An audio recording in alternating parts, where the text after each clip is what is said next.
Let me share my screen. I want to share.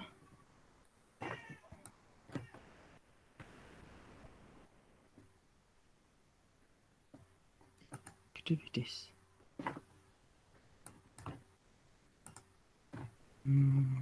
Where is the option? Now this thing looks different from what we have been using. Eh? Where is the tab for sharing? Turn off captions. Oh yeah, I've seen it. Eh? So these functions keep on changing their locations. Okay. Our training session, no, R Studio. I want to share with R Studio. So that is my new script. I call it, the name of the script is merging files in R demo. That is from my side.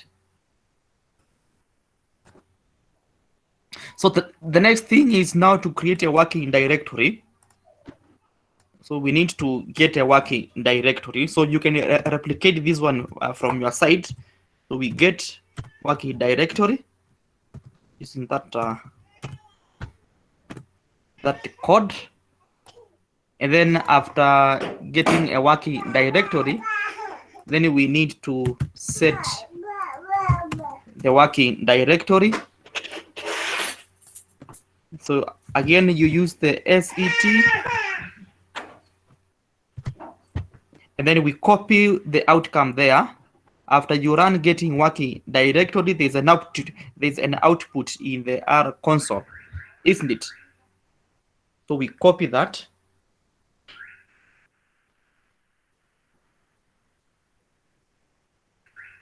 And so we copy this.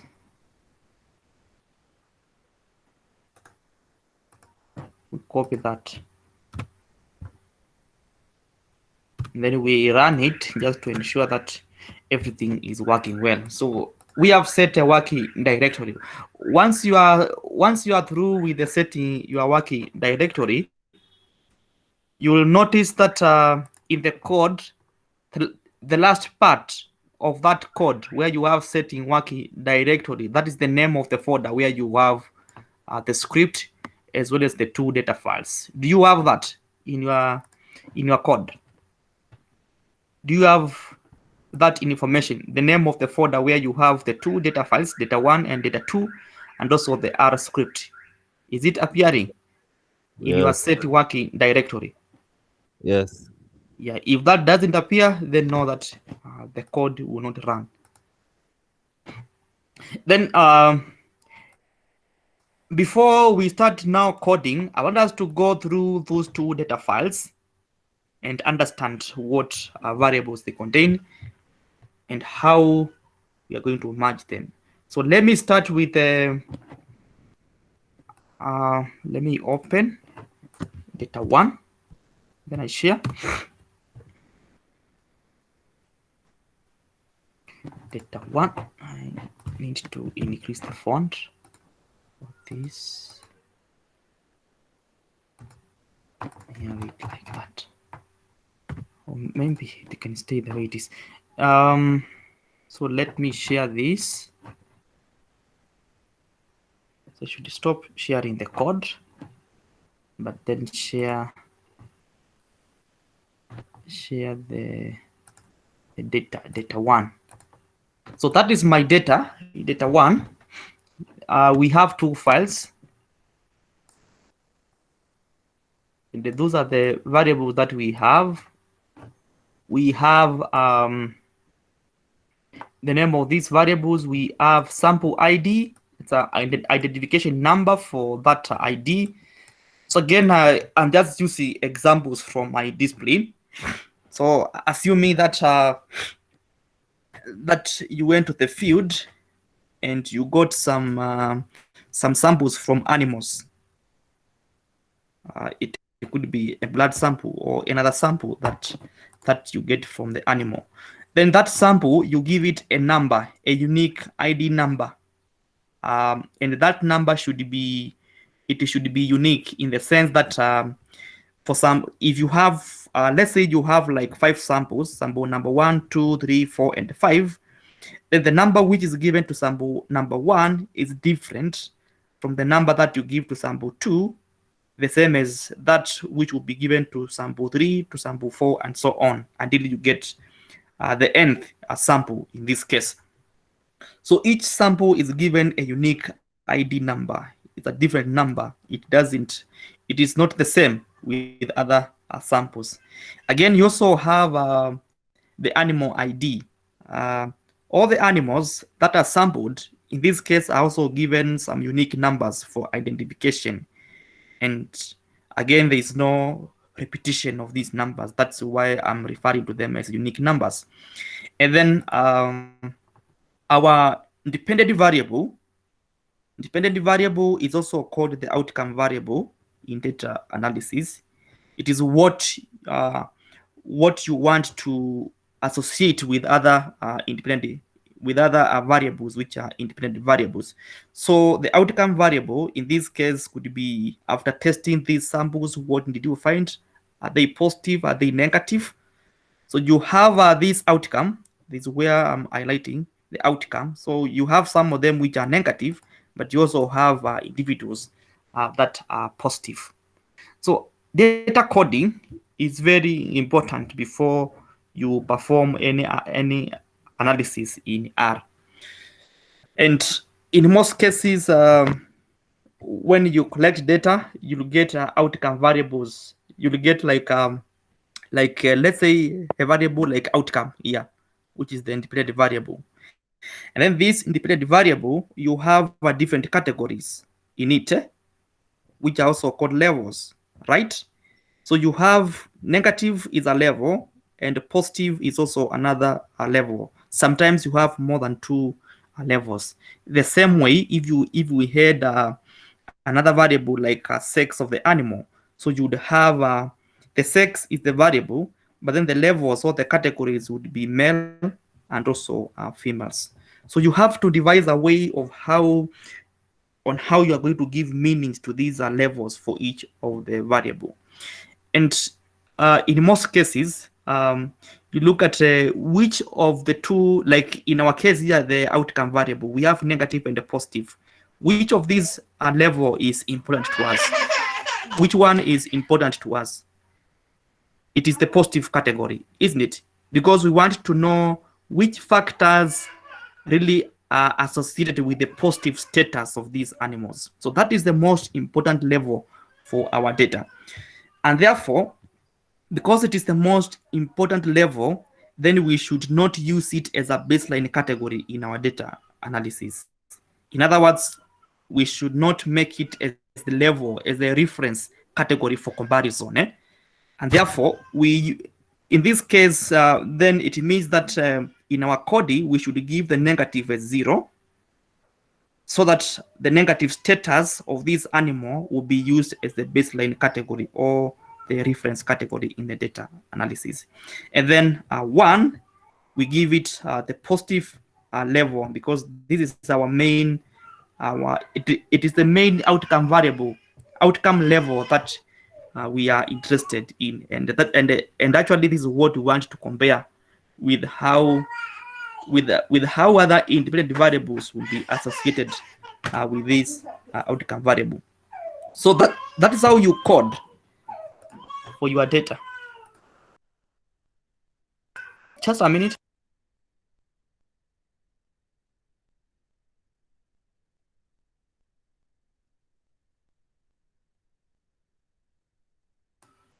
Okay, so that is how you decode your variables. If you have a variable like a yes and no, maybe another variable like here, do the animals, for example, graze? Do the animals share watering points? So I can have another variable like shared water, and then shared water, like that. And then down here, maybe the responses here would be no and yes, no, yes. Some would say no, others would say no and yes, like that. Maybe something like this in the data, like that. And then so shared water is my independent variable, like in this case, and that's what I want to associate with the outcome variable. So how do I code for this predictor variable or independent variable? The no category becomes the baseline category. So in this case, it will be the no category becomes 0, and the yes category becomes 1 in my data, because I'm interested with the yes category. Those farmers, for example, who graze, who share watering points with others, how does that status compare with the positive status of my outcome variable? So you really have to think of how to code these variables before you do your analysis, because that is very key. Because in most cases you would get variables which are like this once you get data from the field. So you have to decide which one will be the baseline category and which one will be the other category. And even when you are calculating the odds ratio, the no category, like in this case, there will be no odds ratio that you will get from this no category, but you'll get some odds ratios associated with the yes category in that data. I think this one will become clear when we'll be doing a little bit of machine learning, when we'll be looking at logistic regression models, and maybe if we get a chance, we can also do some mixed effect models and look at some of these coefficients as well as exponentiate to get the odds ratio. So for this one, sometimes I code it very quickly, so I can just highlight that and then I control F like that. And then I want to change the no category. So I say find no, and then I replace that no with 0.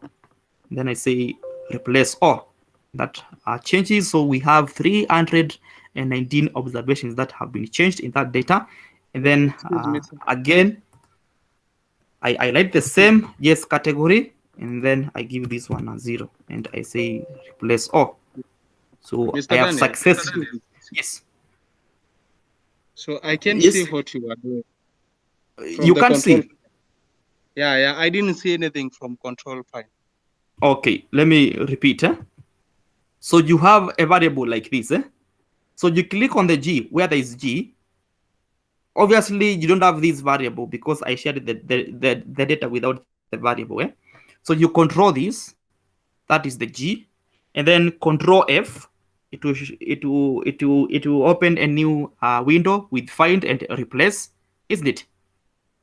Or maybe let me do this because you have the data.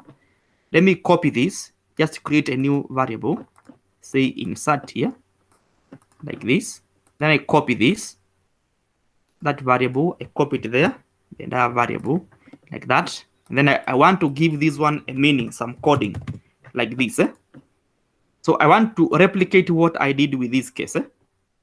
So I click on the E like that, and then I press Control F like that.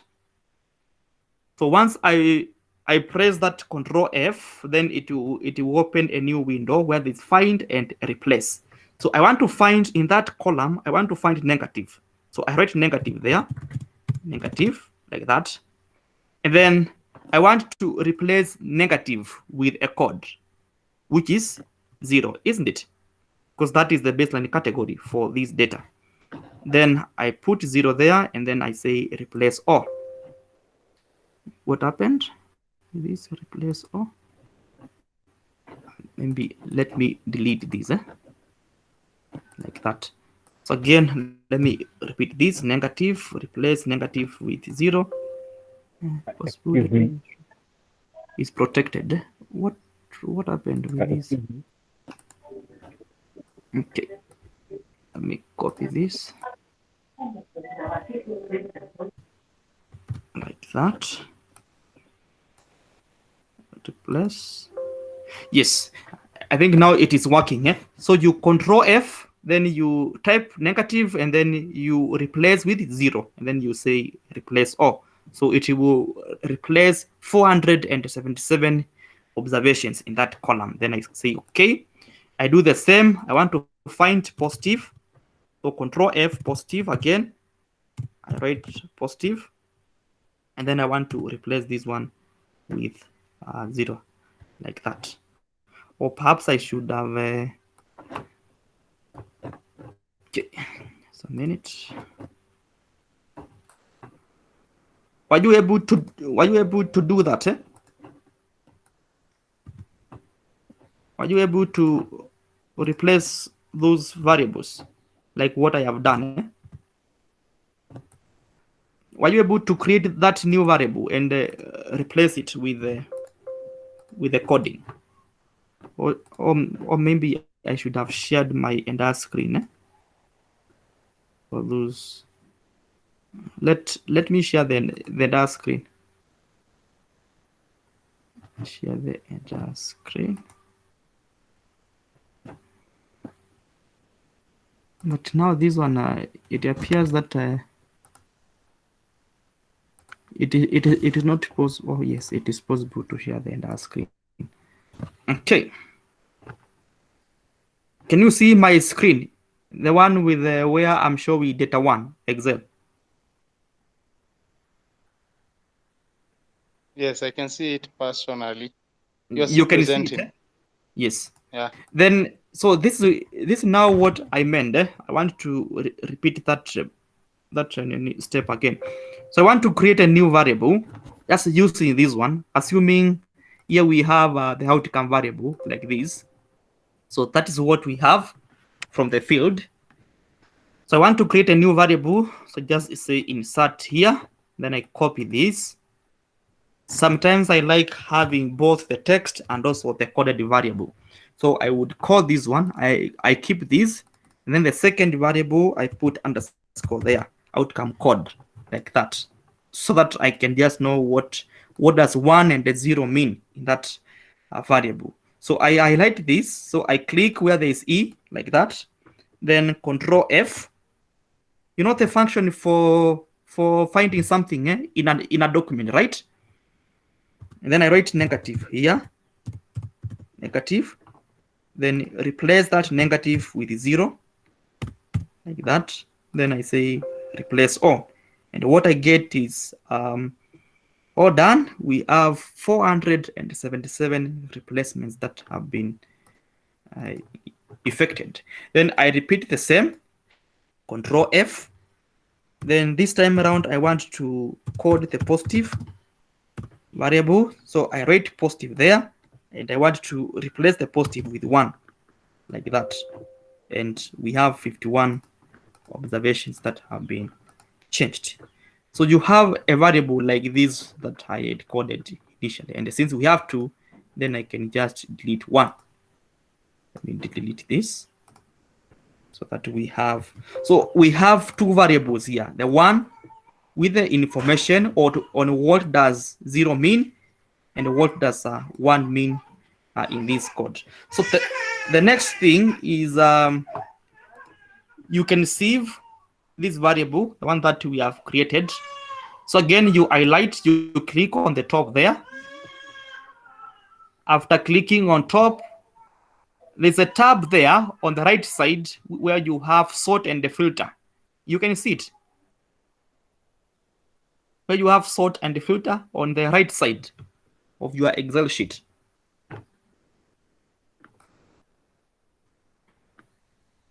Are you still there? Are you still there? Yes, you're here. Yes, sir. Yeah. Yes, sir. So you click on the variable. You click on the variable D there, and then you click where there is filter, where there is sort and a filter under that. Then you select a filter, and after selecting filter, you come to the same variable. Now you can check how the variable has been coded, and you have 0 and 1. So it appears that we have coded all our levels effectively, because we don't have uncoded levels or other levels which don't have 0 and 1 coding in that variable. So that is how you code variables, and you repeat the same for all the variables. The outcome variable for animal sex, if you have such a variable, and so on and so on. Like now in this case, if we can also do the same for shared water, again here I would just control F, then I write no, and I want to give no a 0 in that coding, like that. Then you have 319 replacements that have been changed. The same, we repeat the same for yes category. Again, I replace yes with 1 in that data, and you have all that.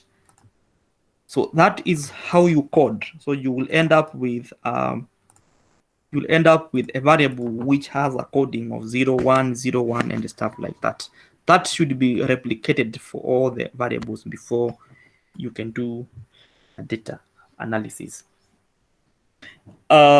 Sometimes if you have, because you can have some missing variables, and the missing variables can arise from two processes. One, a missing value can arise either because of not entering the data from the questionnaire to the Excel. If someone who is entering that data, they may fail to enter it in the questionnaire, in the Excel sheet. And then the second way in which you can end up with NS in your data, it could be either missing because that information was not collected in the field. So sometimes if you have such variables in your data, like in this case, assuming that for this variable where we have shared water, line 6, like that, it is blank because that information was not collected in the field. So how I do that is these observations, these values which are missing because they were not collected in the data, I always put a unique number like dash 999 just to show that that information was not collected in the data. And that enables me to differentiate between missing observation because it was not collected in the field, as well as missing observations or values because of error, because of data entry errors. If I see something like this, then definitely I know that information was not collected in the field, and there is nothing you can do about it. So you just leave it the way it is. And again, having a 999, that cannot affect your analysis because if you enter the data into R, there's a way you declare these variables as factors, and that will not appear in that variable. So you do the same for all the missing variables. Sometimes you can just leave them as blank spaces like that, and that is still okay. Your R will be able to recognize that as missing information. The other thing that I want to mention is that when you look at my variables, look at the first one where you have the sample ID, the animal ID, the outcome variable, the outcome code, the new ID, non-unique ID, and shared water. What can you say about those variables in terms of the way they are coded? The names of these, they are string. They are string, eh? Yeah. And have you seen any uppercase in my case? Have you seen any upper? They are called what? Upper cases, eh? I'm using lower cases, isn't it? In all of them, they are all in lower cases. Sample ID, outcome variable, and all of them are in lower cases. That is something that you can also decide when you are coding, that the name of the variables you can always use lowercase. Remember we said that R is case sensitive, right? And that means if you have a mixture of upper and lower cases as the names of your variables, then you are likely to have challenges when it comes to the data analysis. So I prefer using lowercase for all the names of the variables, and this is something that you can even check from the other data sets which I have shared with you. So that is all for data 1.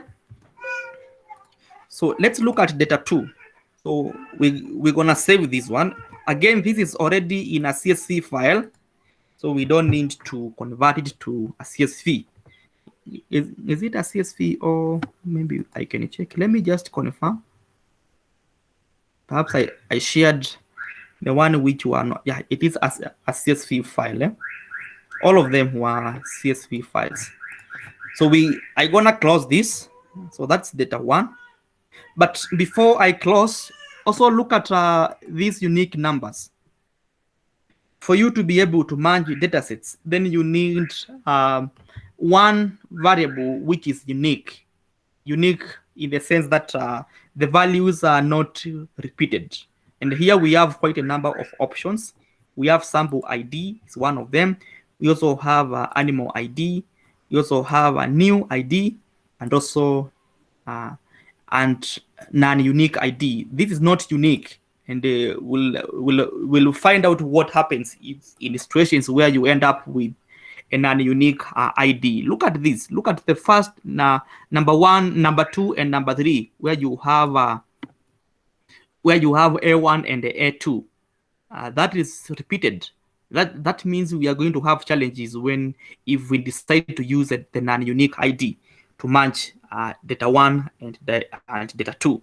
So that was just for demonstration, just to show you that in these cases, if you have such situations, it becomes very challenging to merge two datasets.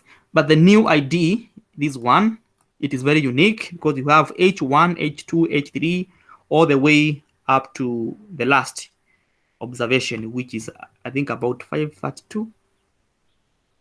It is unique. It is not repeated in any of these rows, and that also applies for sample ID. These two, the sample ID and the new ID, at least those ones I know that they are unique, and we should not have any challenges if we try to merge them, the two datasets using that ID. So let me close this and open data 2. Let's say save this.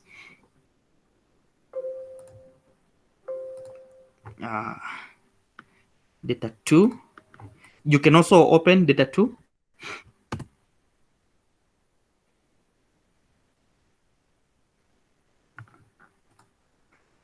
Is the screen shared? Oh, yes. You can see data 2 from your side, the Excel sheet, isn't it? Yes, it's there. Okay. So again, look at the variables that I have. Some of them are similar to what we have in data 1, and that was done intentionally because those are the variables which I want us to use for merging. So again, we also have a sample ID and animal ID. The outcome variable, this one we can delete. We don't need it. So you can just delete it from your data. And let me also edit this. I don't know if this one was edited before I shared. Let me just check if I'm dealing with Excel data 2. Okay. So we have I think we need to clean this one with you, so you can open yours. I want us to clean it before we merge the two files. So we retain the sample ID. We also retain the animal ID, but then look at the animal ID. When you click on it, there's a next somewhere. There's a next in the name. You can see it. So I want us to remove the dot and X in that data, in that variable. We retain animal ID. So we remove X and dot in that variable. Have you done the same in your data?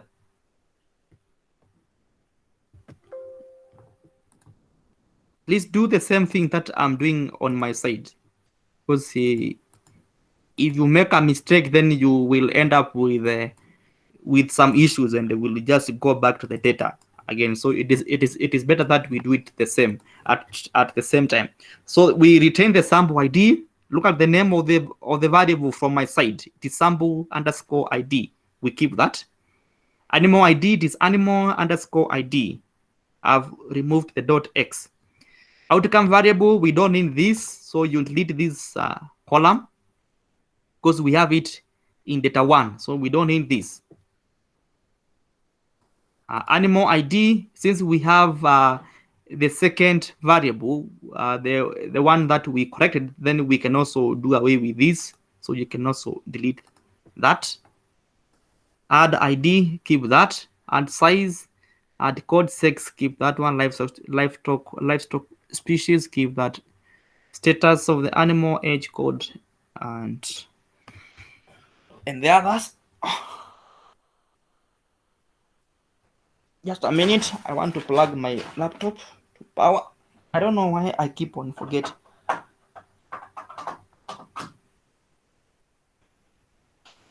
Okay, age, we retain that. We retain new ID. We have new ID in this data and also in data 1. So we keep that, and we also have an unique ID in that case. Then we can save this. So you click on the file and then save. Just save. It is a CSV file, so you don't need to convert it to a CSV. Again, look at the coding. It has gone through the same procedure like what we have seen with the other data. So there's zeros and a 1, and that's the coding. Always 0 should be your baseline category when you are analyzing your data, where you don't want to calculate the alteration, but you want to use it as the reference category in your data analysis. So now that data is cleaned, so I can close this.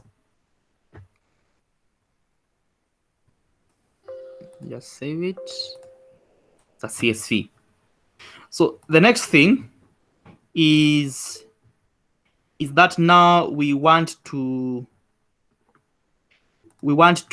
now merge the two files. So we go to our R script. So go to your R script. Let me share my R script from my side. Select R Studio. Where is R Studio? Here. Share. Select a window.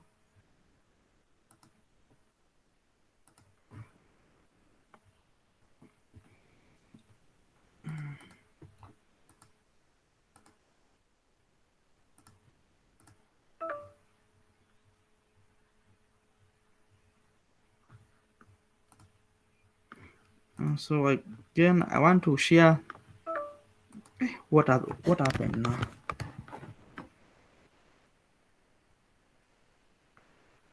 Send a window.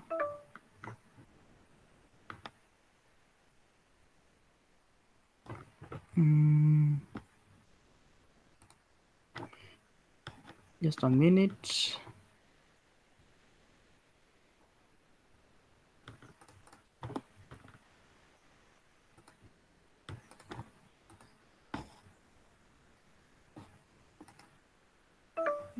I'm now clicking on the share my screen, and I'm actually unable to share. I don't know why. I don't know what happened with the sharing of the screen. It says can't share your screen. You must grant permission in order to share the screen. What? Oh, what is this now? Oh, is it under setting? What has happened?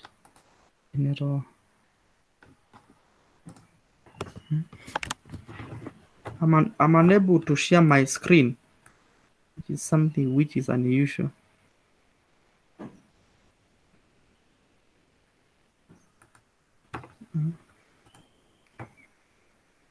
Share my screen.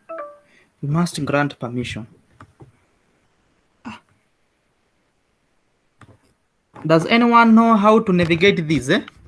I'm trying to share my screen, but I'm getting an error saying I should grant permission in order to share the screen, but then I don't know where I should activate that.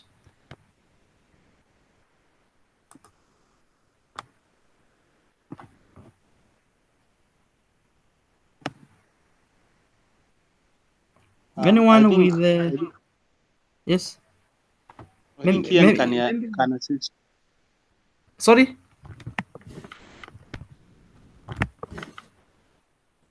Yes, Jane. Oh yeah, I Oh, was saying maybe Ian can come through in that. I'm not familiar with such yes. kind of an error. So, Ian, do you have any solution to my issue here? I'm unable to share my screen. I click on it, say I want to share my entire screen, but once I click on it, I'm getting an error that I must grant permission in order to share the screen. So I don't know what should I do. And then there's an option for dismiss. So I don't know.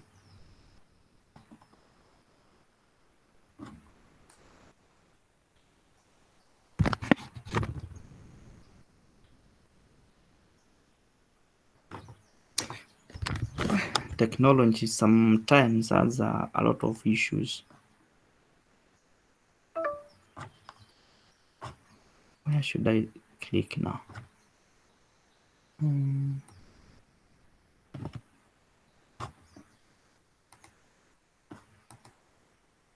Or maybe, sir, can you try maybe logging out, then you come in again and see maybe if the error will be fixed. Yeah, let me maybe log out, because I wanted us to be through with this section.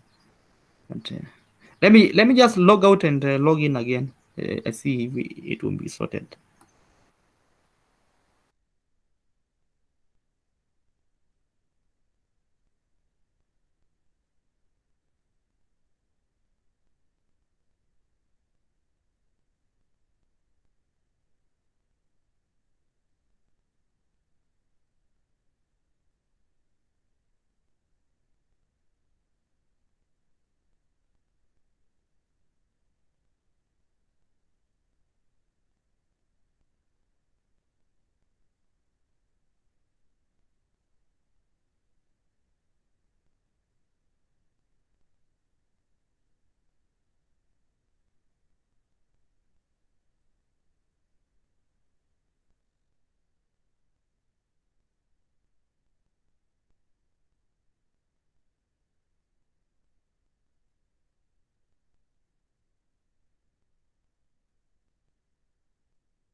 I'm getting the same error. Maybe I should try to use the other email which I have been using, because I actually have two. Let me try the other account. If then this doesn't work, then I can just one of you can just present and I just give him the instructions on how to code from your side. If it doesn't work, I think one of you, whoever is very fast with the coding, will have to share their screen. Then I help them with the coding. So let me log out, try the other account. If it doesn't work, then I come with this.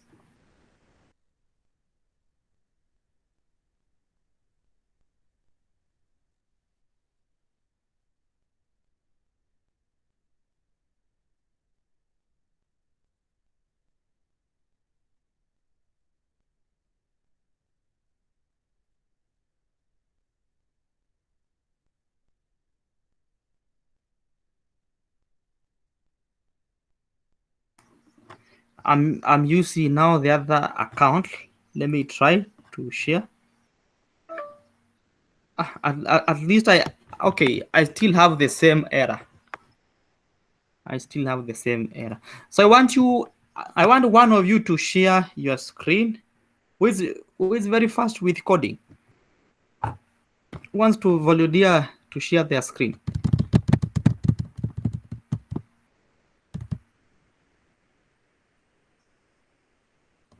Wants to volunteer? Jane, can we use your screen? You can share yours, Yeah, isn't it? I can share my screen, but I still have to clean the Uh-huh. CSV files first because I was out when we were doing that. So Uh-huh. I'm still trying to fix it up. So, but I can still share my screen. There's no problem. Yes. maybe for the variable you can just share the you can just share the data too. We The data clean too. very fast, Okay. and then you share your screen. We try to do the coding from your side. All right. Then no problem. So share data too. Data too. Okay. Just a minute. I log in using the computer.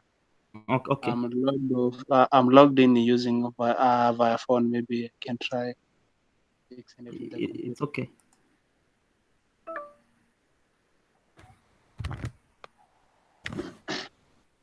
And I hope now my issue will be sorted out because I can't share. And now this is a big challenge because if I can't share, it will be very difficult now to use this platform.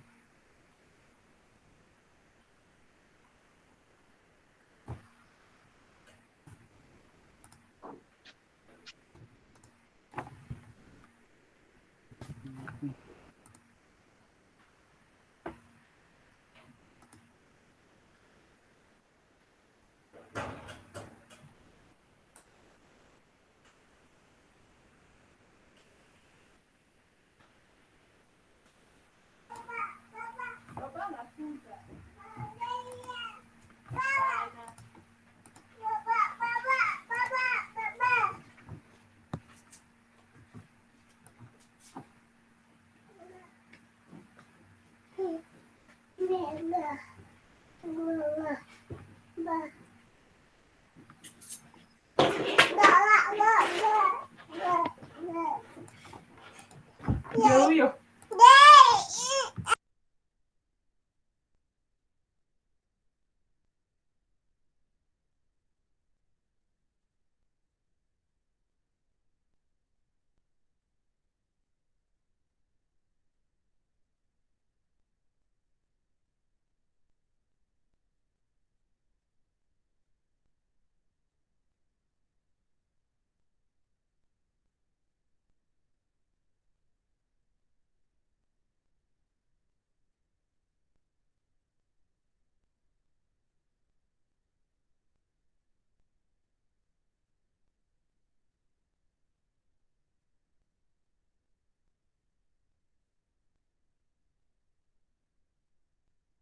Jane, we are still waiting for you.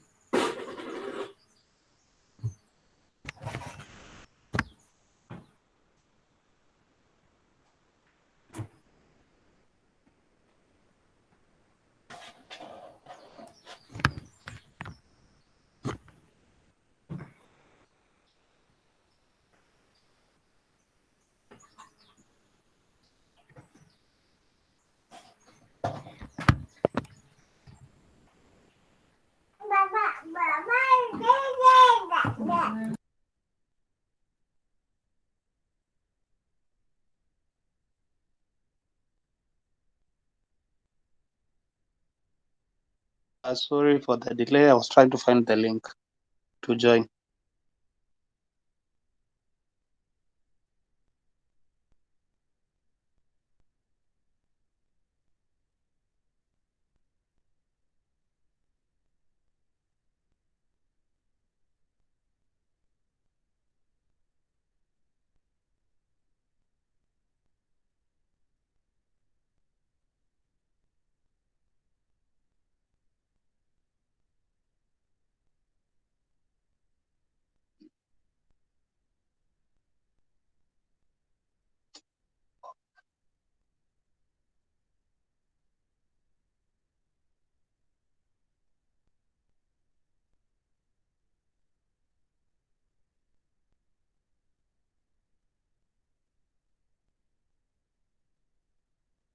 Data 2.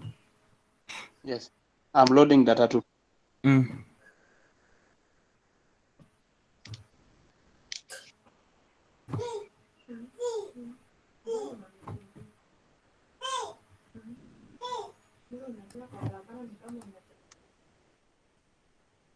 So you said I'm cleaning that one, and which one else?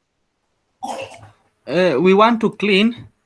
The animal We ID. want to, yes, the animal ID, move to the next variable. This, Mm-hmm. this data 2. So you can delete D, that column Mm-hmm. D. Mm-hmm. Then also delete E. We don't need E. Mm-hmm.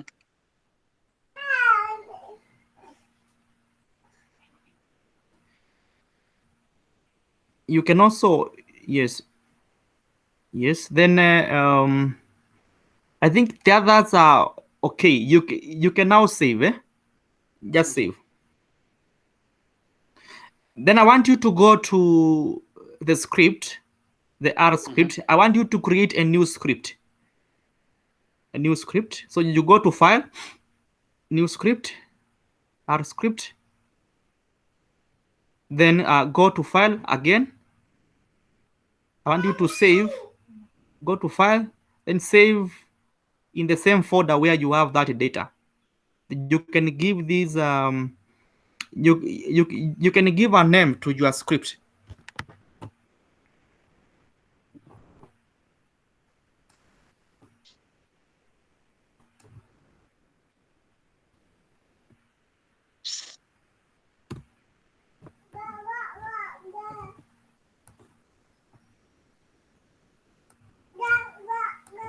Have you done that? Where you Yeah. have the same folder where you have your data. That's where you are supposed to save it. Okay.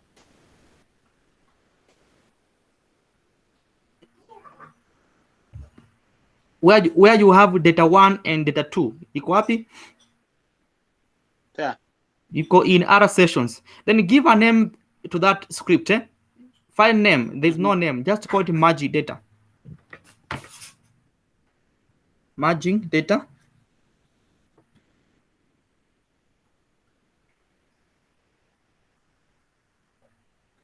Okay. Then get working directory from your side.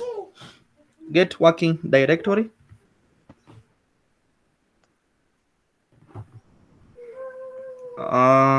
You get working directory. Run.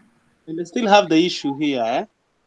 When I do that, I'm getting the work directory, the directory as the document, and I've saved it in a desktop R session. I don't know what the issue is. I still have the same issue that I had last time. I've tried fixing it, Yeah. and Okay. You should have closed this.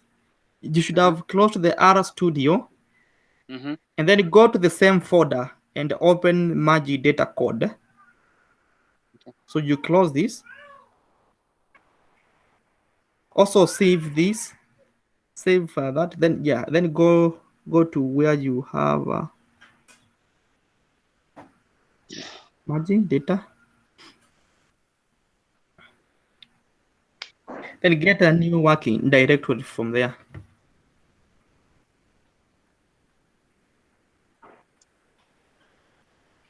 Now it's now okay. Then you copy that. Yes, now. Yeah, you should always close, and that is the reason why I'm actually emphasizing the use of a new script every time. Then copy there, copy inside the setting directory, then run. It's running. So, and please also try to create spaces in between code 1 and number 2.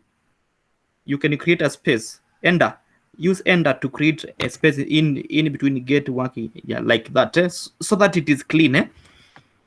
So the next thing is I want you to load the data to import data 1. So we can import data 1. So create an object. Let's call this one lab data, lab underscore data. That should be the name of our object.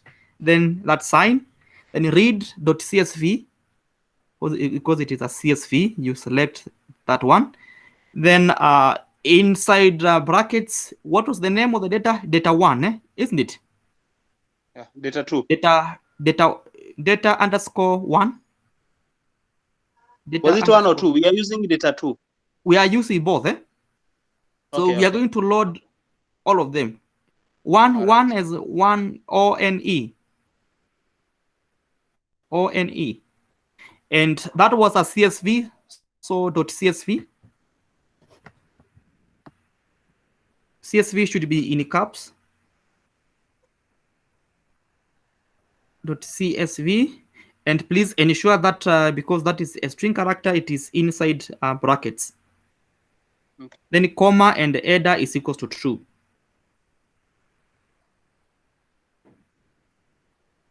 Header is equals to true, or T.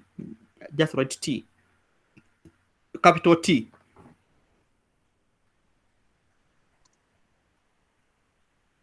Ensure that the name of the data is inside quotation marks. 1 quotation or 2. Can you run that? Successful. It is successful. Okay. Then head of your lab data, we see the first few observations. Head.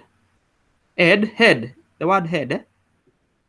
Don't write lab data as an object in between, because we don't want to see all the observations in that data. So just add, then lab data. Delete number 7. Create spaces in between one code and the next. Okay. Then can you write any rows, number of rows of that data, NRO, then inside NRO, the name of that data, lab data.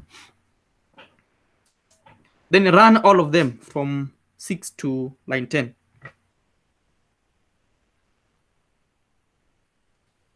Yeah, so we have 532 observations in that data, okay?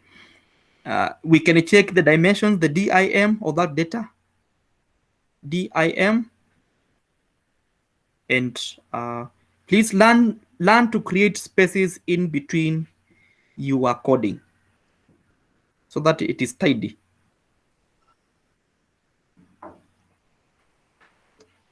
Okay. Dimension, just one space would be okay in between, and that should apply to all of us when we are coding. Please always make sure that your code is as clean as possible. Dimension of that data, of course, we have 6 variables, and from the output down there, and we have 532 as our n. Then the next thing is I want you to repeat the same now for data 2, to load data 2. Load data 2. So down there, you let's see, call this one a questionnaire data, or Q underscore data. Q underscore data. And then is equals. Repeat the same, only that you'll change the name of the data. Data underscore 2 into quotation marks .csv, then quotation marks.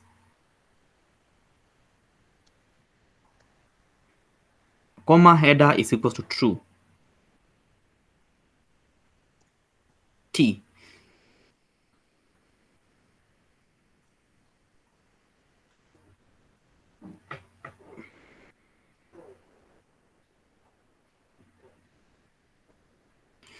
Okay. The other thing from your side, Solomon, you can also try to increase the font. I don't know if the other guys have issues with the font.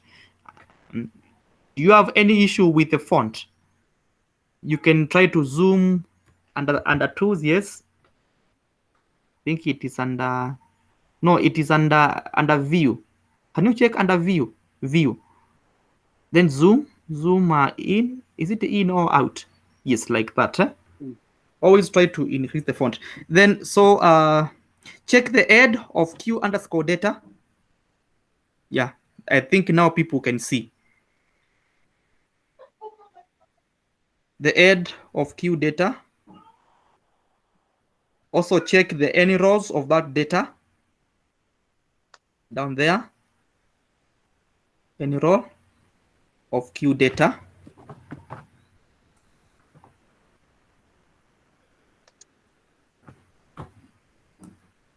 And then of course, yeah, you can also check the dimension of that data.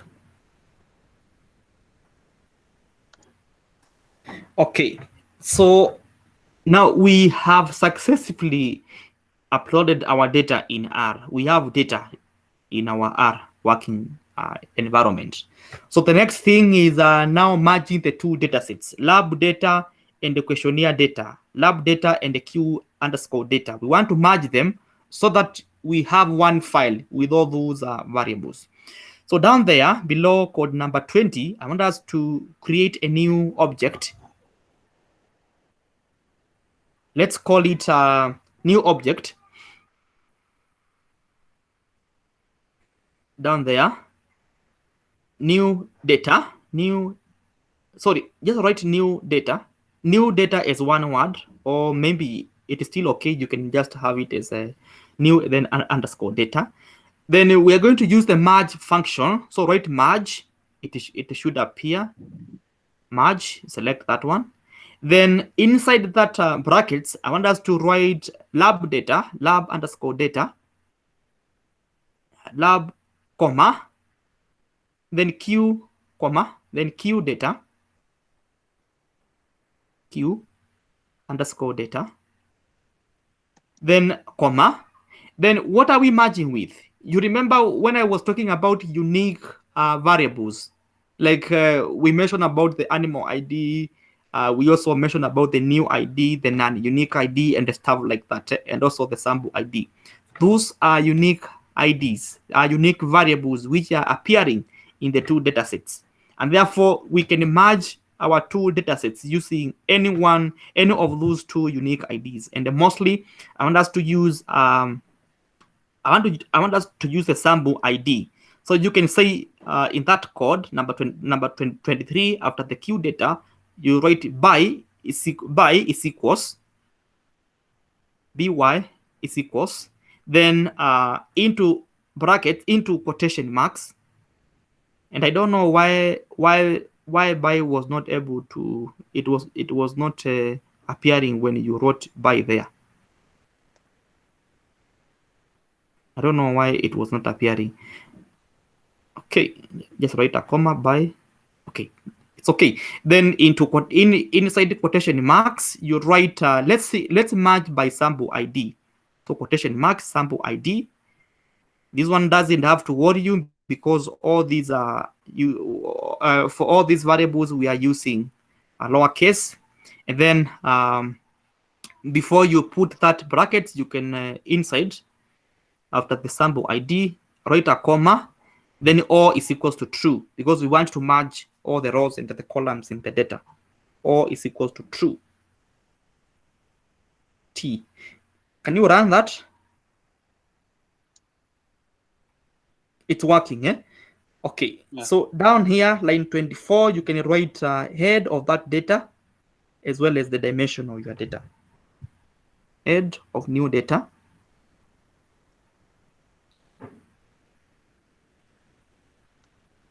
New data.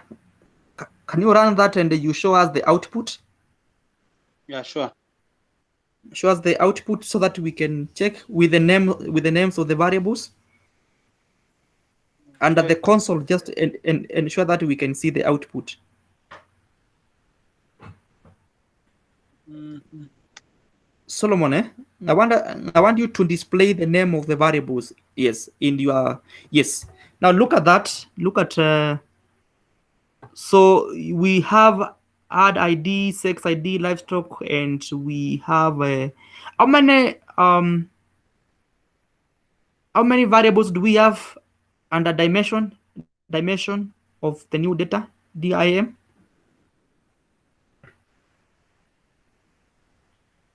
DIM run 25. So we have 19 Yes. 19 variables. So most likely some of them have been replicated, but we will be able to see that once we create a CSV. So you can see that we have managed to create a new data. We have merged lab data and the questionnaire data into one file, which is the new data. But then I want us to create a CSV file for that data. So down there, line 20, create spaces in between your coding from line 23. So excuse me. So Yes, I'm trying to understand this one. the sample. By sample ID. So we are merging the two files using the sample ID. Remember that the sample ID is appearing in both datasets, isn't it? Mhm. And so it is like instructing R to kind of combine the two datasets using that sample ID. So whenever, if for example you have a row where you have a sample ID like 1, then all that information will be put in that row in both two files. So you combine information in that row, so long as that row has that name, that unique ID for that sample ID. I don't know if I'm making sense. So which So like means now now, the like sample now, ID for both the data they are same. yes. Look at like now what you have displayed. You see now that sample ID number 1. Mhm. So in the first file we had sample ID, animal ID, and outcome code, isn't it? Mhm. And then in the second document we had look at the first. This is now data 2. Yeah. Yes, This is data data 2. 2. Uh, you can open data 1 as well. Data 1 we have sample ID, isn't it? We also have animal Yeah. ID, outcome ID, and outcome, the name of the you know the meaning of those are coding, then the new ID and also the non-unique ID. Then the second document, so you have those variables. You also have the same. So it will Yeah. check in line 1 where you have that sample ID, and all that information in that row will be combined in one document. Mhm. Is that now clear? Yeah. So you'll Yeah. have It's a bit.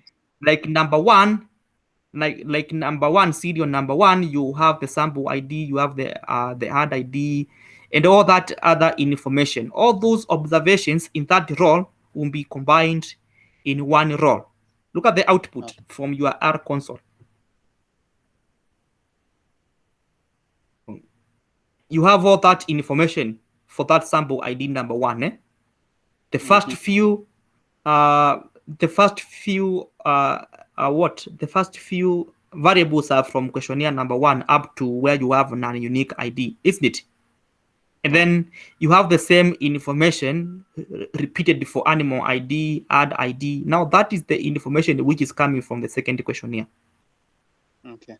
So it will combine by roles, like this, Okay. so long as that sample ID is a unique variable which is not repeated.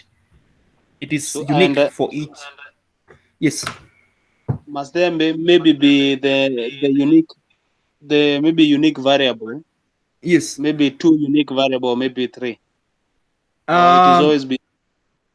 Sometimes the key thing is that you need to have at least one unique variable.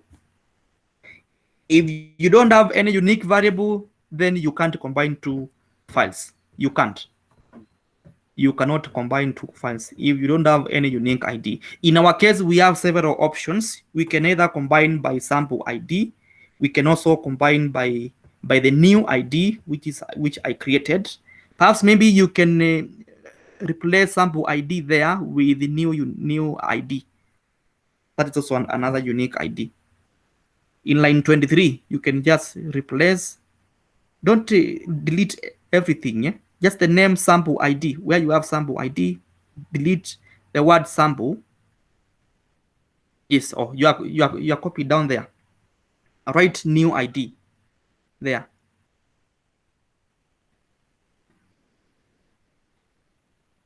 Then you run. Run. I've already run.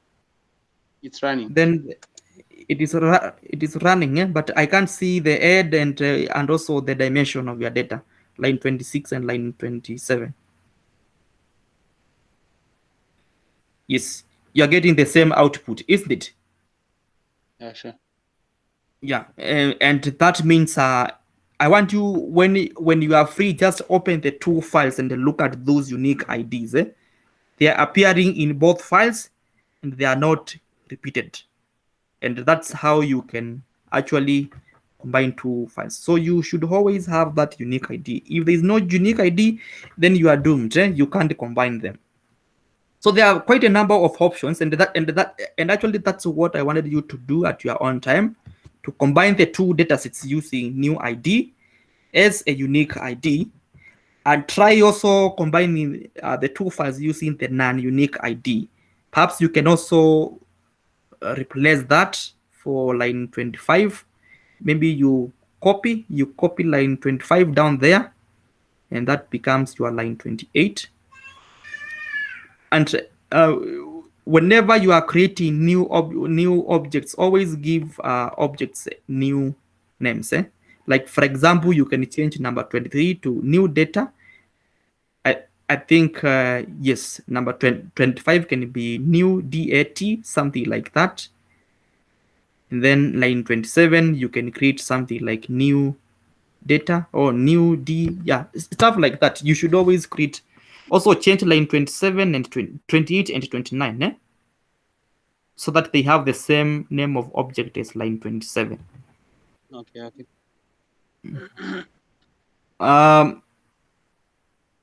Then line 27, you are supposed to change new ID to non-unique ID, isn't it? To non-unique. Yes, non-unique ID. Non-unique ID.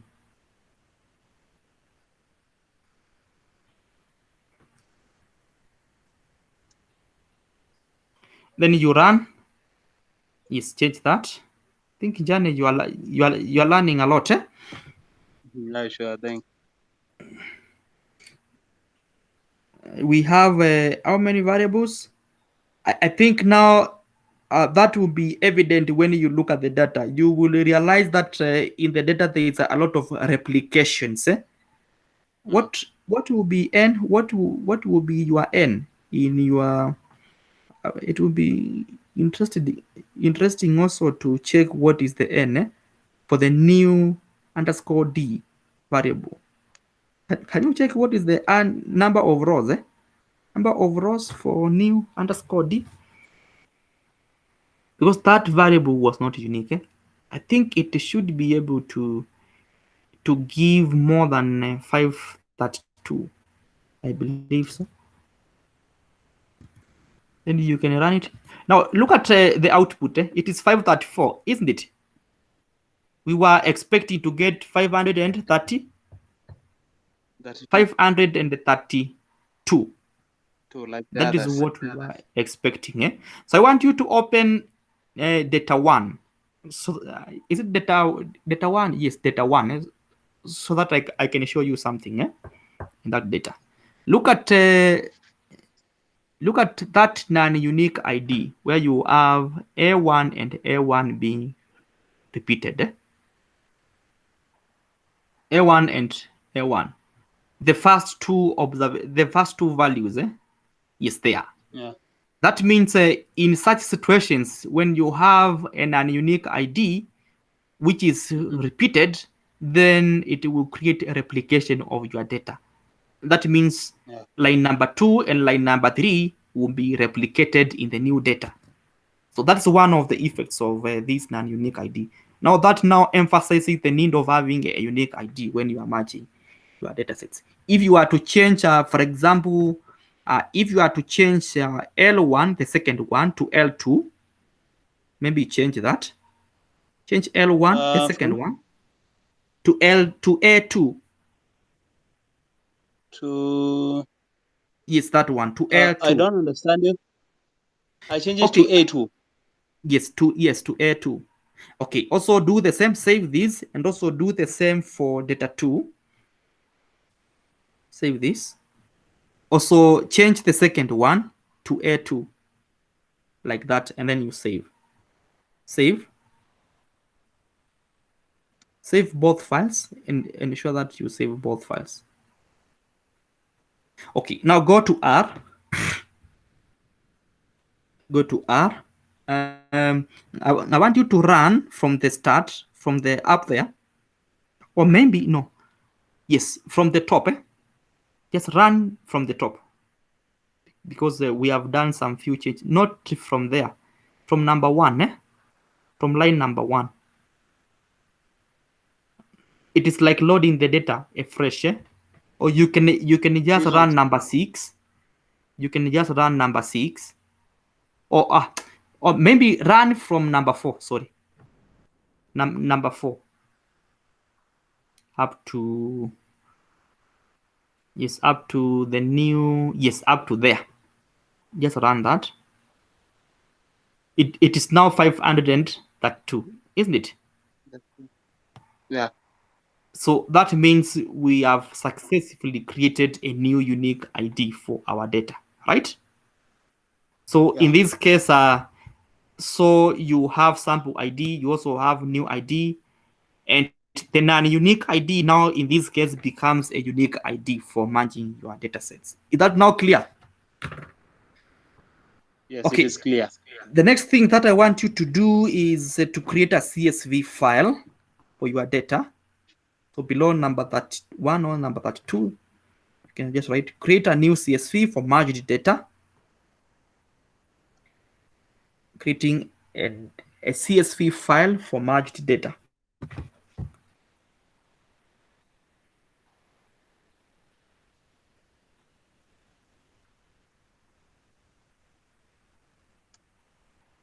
So here we have several data because we have different objects. We have line 23, we have new data as an object. We also have line 25, new dat, and line 27, new underscore D. Those are the 3 objects for the data that we have. So under line 33, I want you to use this function, that's write.csv. write.csv, select the second one. Then the data that I want us to write, let's see, first of all, write for number 23, new data. So inside there, write new data. Then comma, inside. Then the file is equals, you can select down there. Then into quotation marks, what name do you want us to give to that data? We can just call it new data, isn't it? New underscore data. New underscore data. And then new CSV data. Then you have to use then you have to give the extension of that data .csv at the end. Perhaps you can just remove the in between name, the new CSV data, because already we know that it is a CSV, new underscore data.csv. And you don't need header. You only need to write that like that. And then you run that. Okay, go to the folder where you have your data. Go to the folder where you have your data. Can you see new data? It is there. Open it. Yes, it is here. Yes, open your new data.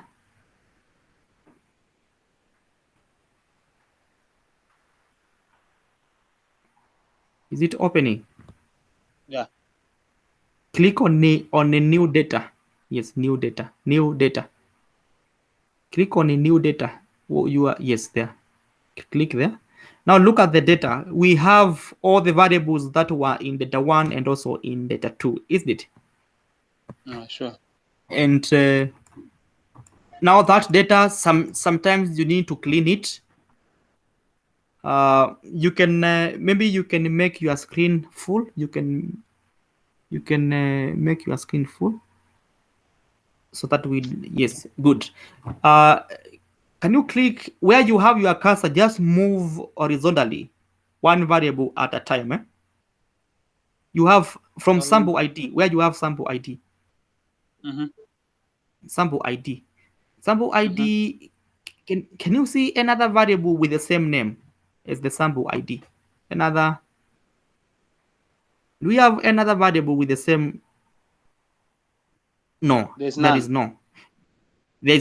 There is none, and that is the reason. That means that that ID, that is the ID that we use to merge our data, and therefore it cannot be replicated, isn't Yeah, it? sure.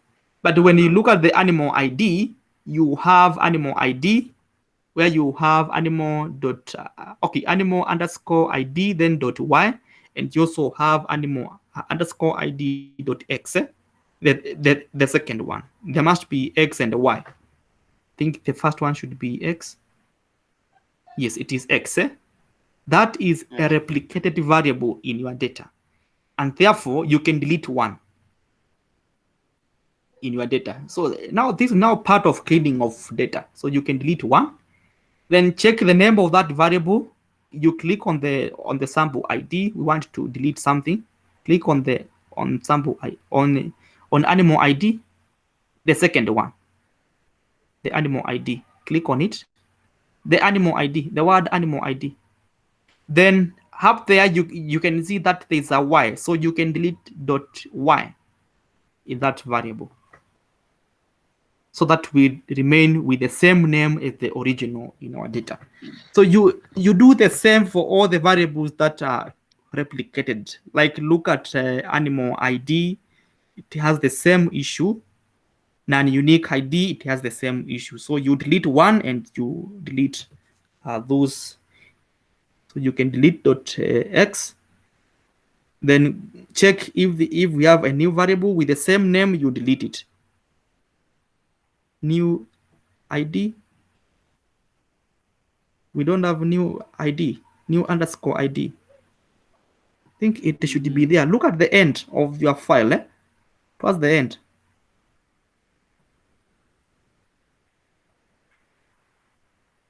Yes, it should be there. So you delete that. You can also delete the non-unique ID because those are variables. So whatever, all the information that was in data 1 has been copied in a new file, just the same as all the information in data 2.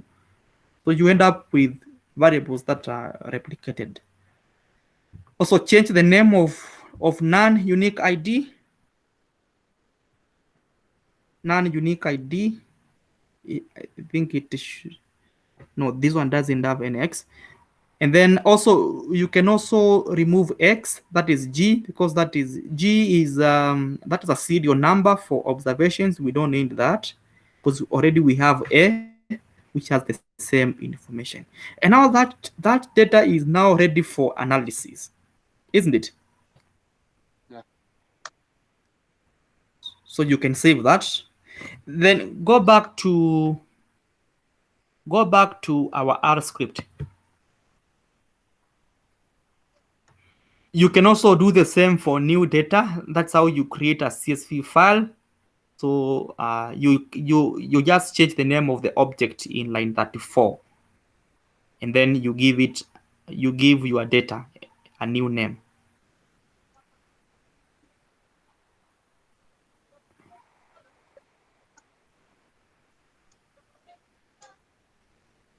Yeah, so you can change that to new. Just change to new what? New dat. you can just remove A, then the name of the data there in line 36, also change new data. You change new data in line 36 to new dat. Line 36, Solomon, change new data to new dat. It's already new Before that. file. Oh. Yes, Okay, it okay, should be changed in both. New, yes, and then I think all of those codes will give you the same data. Then you do some small cleaning here and there. Now the other method is it's now creating an Excel file, and that's where I want us to end our class. So creating an Excel file for our data. An Excel file. Always use lowercase when you are writing your code. You can change that later.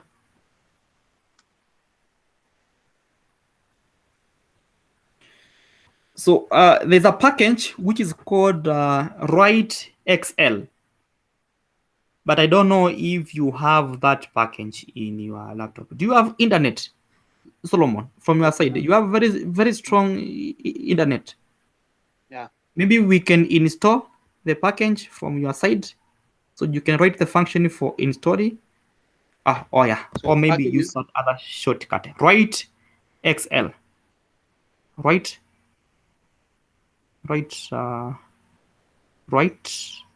XL. It is already there. Then you install.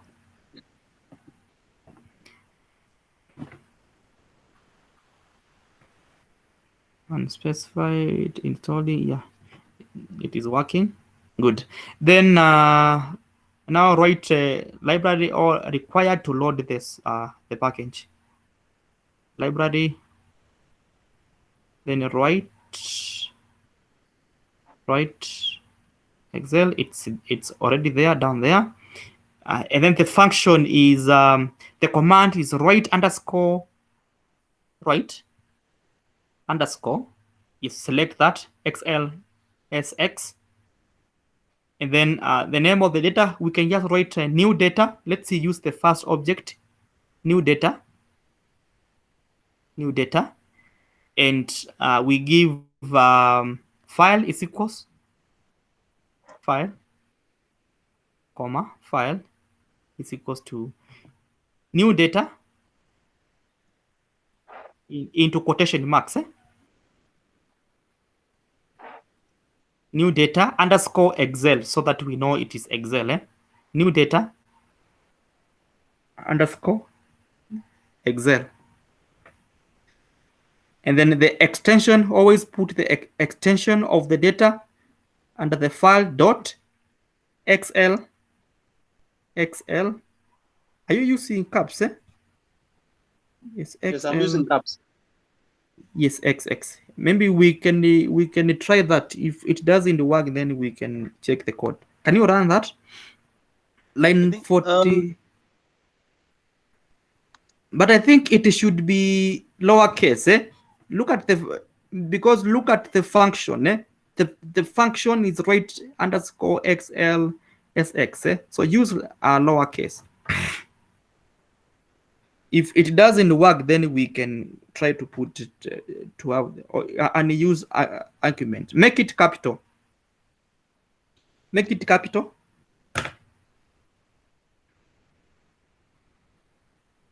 SX, like that. Can you run both the package line 41 and 42?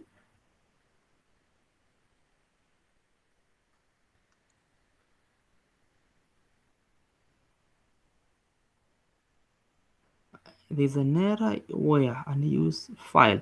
Okay, don't use the word file. Remove file is equals,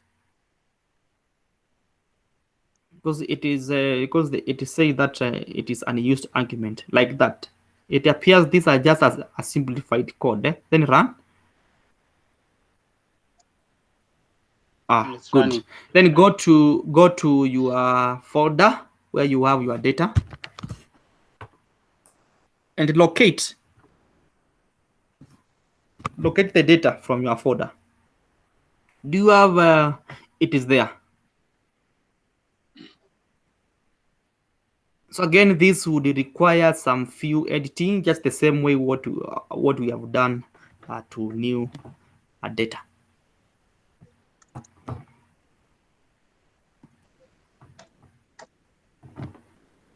So I think that's what I wanted to show you for today. I don't know if my issue will be sorted, and if that doesn't happen, then what would be the way forward? So the key message here is that you should always have unique numbers, and then ensure that your data is well coded, and ensure that the same variables, especially the variable that you are using to link the two data sets, ensure that it is the same in both data sets. But then I want to point out something. Perhaps we can do this by let's go to the two data sets.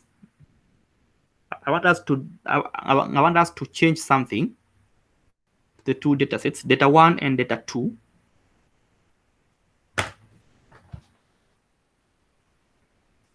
Data 1 and data 2.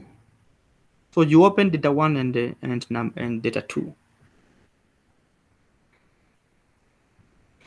So I want you to create a new variable. Just copy the non-unique ID. Copy the non-unique ID as a variable, the whole of it, and copy it and paste in G, where you have G. Okay. I want you to change the name of that variable to, what should we call? Maybe less, something like what? New what? Maybe or maybe non-ID, something like that, non-ID. Then I want you to remove, when you look at that variable, it has A1, A2 up to A535, 32, because the N is 532 observations. So I want you to only keep A to 100. Remove A101 to A532 in that variable. So you clear that information up to A100. For that variable, A101, not A, yes, A101, don't remove A100. You are removing A100, don't remove A100. Remove A101, not A100. Yes, from there. So I want you to clear that information for that variable. Clear. Will it delete? Okay. Then do the same for the other data. Data 2. Data 2. No, not those other variables. Don't remove those other variables. Create the new variable. Create a new variable. So I'm removing this, right? Yes. No, I want you to create a new variable, the same as what you have done for data 1. So you copy N, the entire N. Copy to O, to where there is O.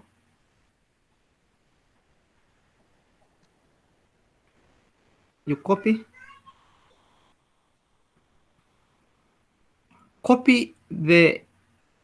O, the entire variable for O, where you have non-unique ID. You copy the entire. Copy to P. So I already copied the N to O. Sorry? I copied the N to O. Oh, the A to? Oh, okay. Then N, create a new variable, which is non-ID. Yes, for O. Yeah. So sorry, I didn't see that. Non-ID. or should be non-ID.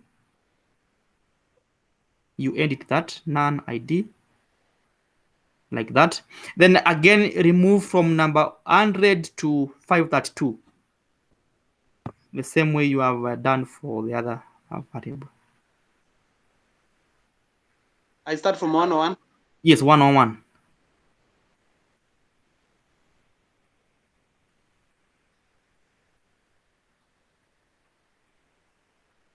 Delete that. Okay. Then save the two files. Okay. Have you saved data 1?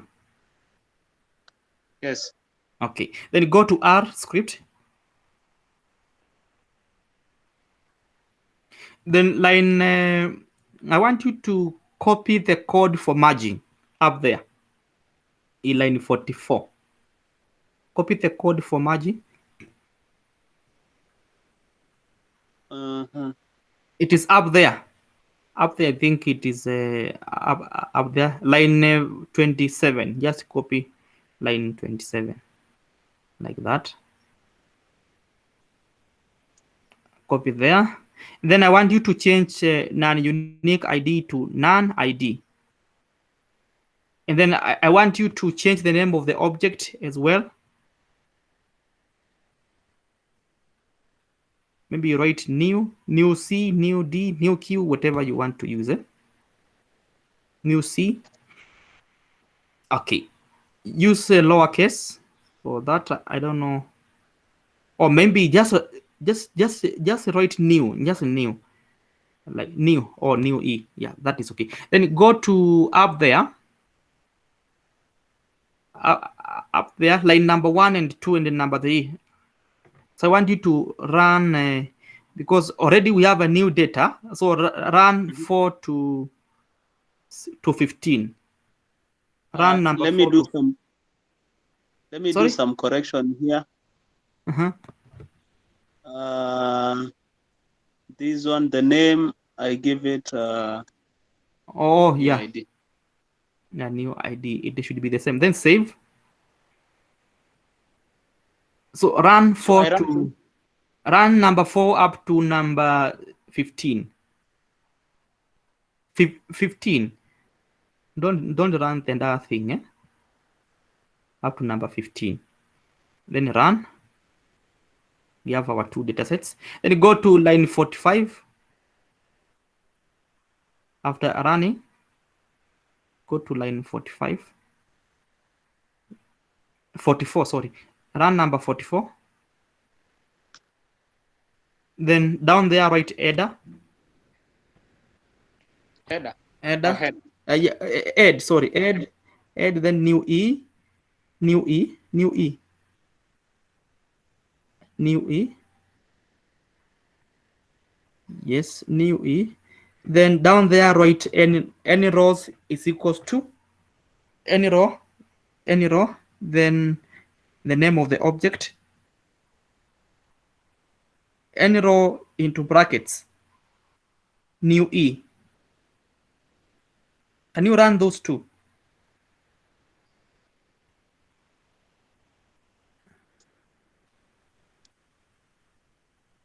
New E, it is giving us what? 186 something, eh? Now, can you change something in that code in line number 44? Change all is equals to false. All is equals to false. Then you run 44 to 45. I think there is something. Just run one code after the other. 44, 45, like that. Any row. I think there must be something wrong with that code. Because I was expecting that any row should be 100 in our data. Because we are only merging lab data and the questionnaire data using non-ID. Not unless now the non-ID has some issues. Because we only have 100. Non-ID goes up to number 100, isn't it? In both files. Yes.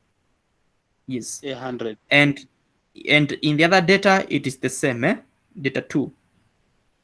It up to number. Can you check the name of the variable there in the data 2? An It's ID. non ID. So I think something should be wrong, because it should give us n is equals to. I don't know why it is multiplying. Oh yeah, I can see. Yeah. Oh, non ID. No, these are different variables. I think we'll have to find out why it is not giving us 100. The code could be correct. I don't know. Oh yeah, that should be new E. Yes. Yes. So I think we can head the class there, and then we'll find out what is wrong with the last part of the code, and then you can share your code with the rest, isn't it? Yeah. So I think here is the issue. Mhm. So should it be Q data? Yes, it is. It is. It is. Yes, it should be Q data, because you know that we have not changed the name of the variable, the name of the Yeah. objects, in line Yeah. 4 Sure. to down up there. Yeah. So something should be. I think it is either you can just try to run the code at your own time. I think it should be able to run. Maybe if you run from the top up to number 47, it should be able to give you an output. I don't know, but we can find out that tomorrow.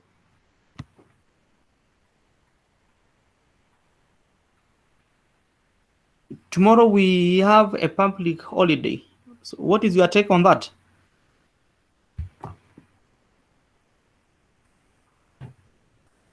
Should we have classes Personally, I'm tomorrow? okay to come to class. Sorry? Personally, I'm okay Anyone coming to class. anyone who is not available? Anyone who is not available? Okay, we can meet tomorrow, but then I don't know who is going to sort out my issues with this software to enable me present from my side.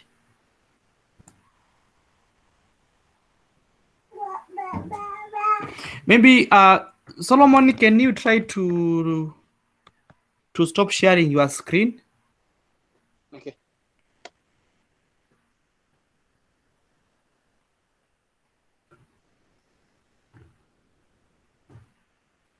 Share now.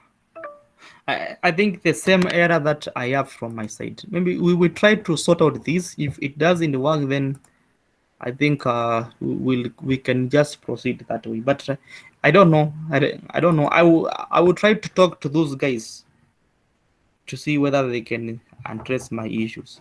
Okay, bye. See you tomorrow. So I think there was a comment in the comment section. Maybe you might be. Oh, There's there was a something section there. Yeah. A comment from where? Oh, Daniel's. From the Let's. message.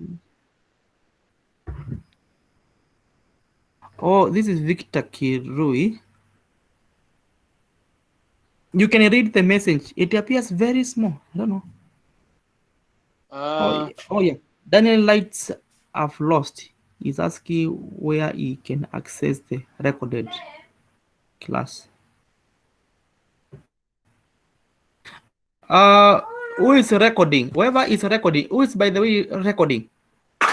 Yeah.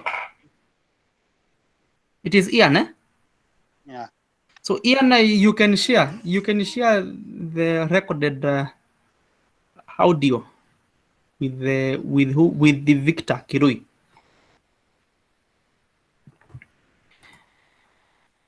I think Okay. maybe See he you should tomorrow. also share to the group so Sorry. that maybe anyone can access it. I was just saying, maybe he can Mhm. share to the entire class group, the WhatsApp one, so that maybe anyone who maybe who didn't grasp maybe a concept can go back and check up. But then my question is, because I noticed that there are so many students who are doing R, and I only teach like the 6 of you. Who is teaching the others? I'm not really sure about that. Huh? But Because not everyone who is in the group is in the class. yes, but I saw that list. I saw the list for the classes how they are done. There are some guys who do it very early in the morning between 9 and 10 around there. Others are doing it in the evening from I think 8, and I don't know who is actually teaching those things. See, even some of these are intellectual materials. Mhm. So you can just share specifically to those who attend my classes. Okay. The others, they have their teachers who can also Alright. share with them. Okay. Because I might be doing a lot of work and someone is just earning for nothing. Yeah, sure. Okay, bye. Bye bye.